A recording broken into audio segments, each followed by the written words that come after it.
This will be part 5 of crafting Optimal 6 and Osage orange semi-recurve billet bow. Be near center shot as well. In this part, I'm going to be doing some heat corrections to get a reflex on both ends of the bow and to get any twist out of the limbs. This is something that I absolutely insist on having. I want a bow that's uniform and reflex and no twist. And it takes quite a while to do this sometimes. Sometimes I've spent up to a week and longer working on one of these bows, or trying to make the necessary corrections. Because without it, I can't get an exact tiller. And without an exact tiller, you don't get performance. Performance is number one what I'm after. I want the bow to look good, that's true.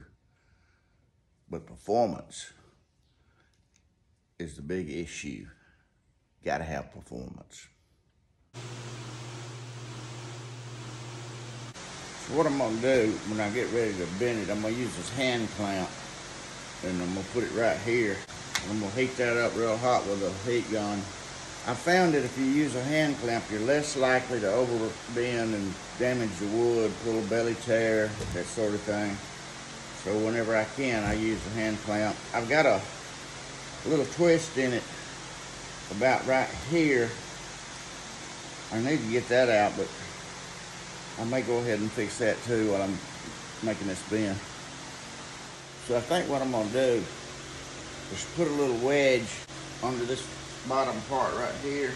That way when I pull this down, I'll put my clamp up here at the top part, and when I pull it down, it should straighten it up a little bit. We'll see about that. I think it will. Well, after having made that correction and making this reflex right here match what's naturally on the other side, when I tried to floor tiller it, I couldn't bend it at all. It looked like it was bending, but it wasn't bending. So here's the deal. You'd be surprised how many people tiller bows thinking that a limb is bending to match the other one, but it's actually not bending. It's a false reading.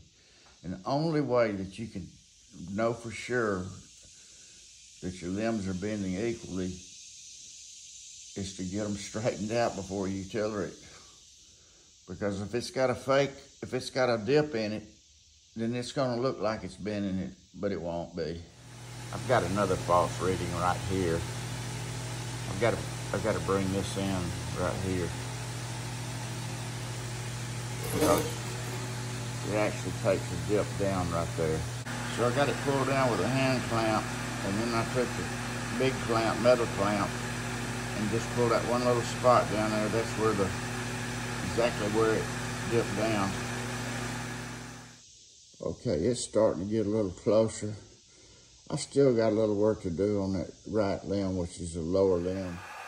I ended up using a couple of extra clamps right here, these two.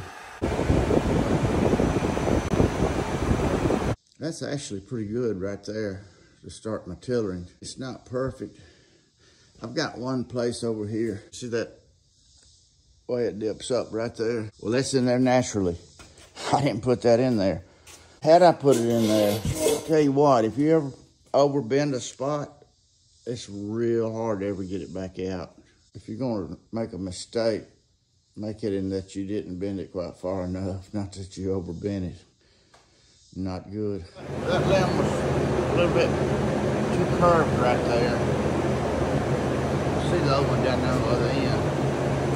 That hose, that should be about right. This is about as good as I'm going to get it today. Came down here to bring it towards floor tiller and started doing heat corrections. That's what I've done all afternoon. But it's looking pretty good, really. The limbs are pretty much level. They're matched up with each other.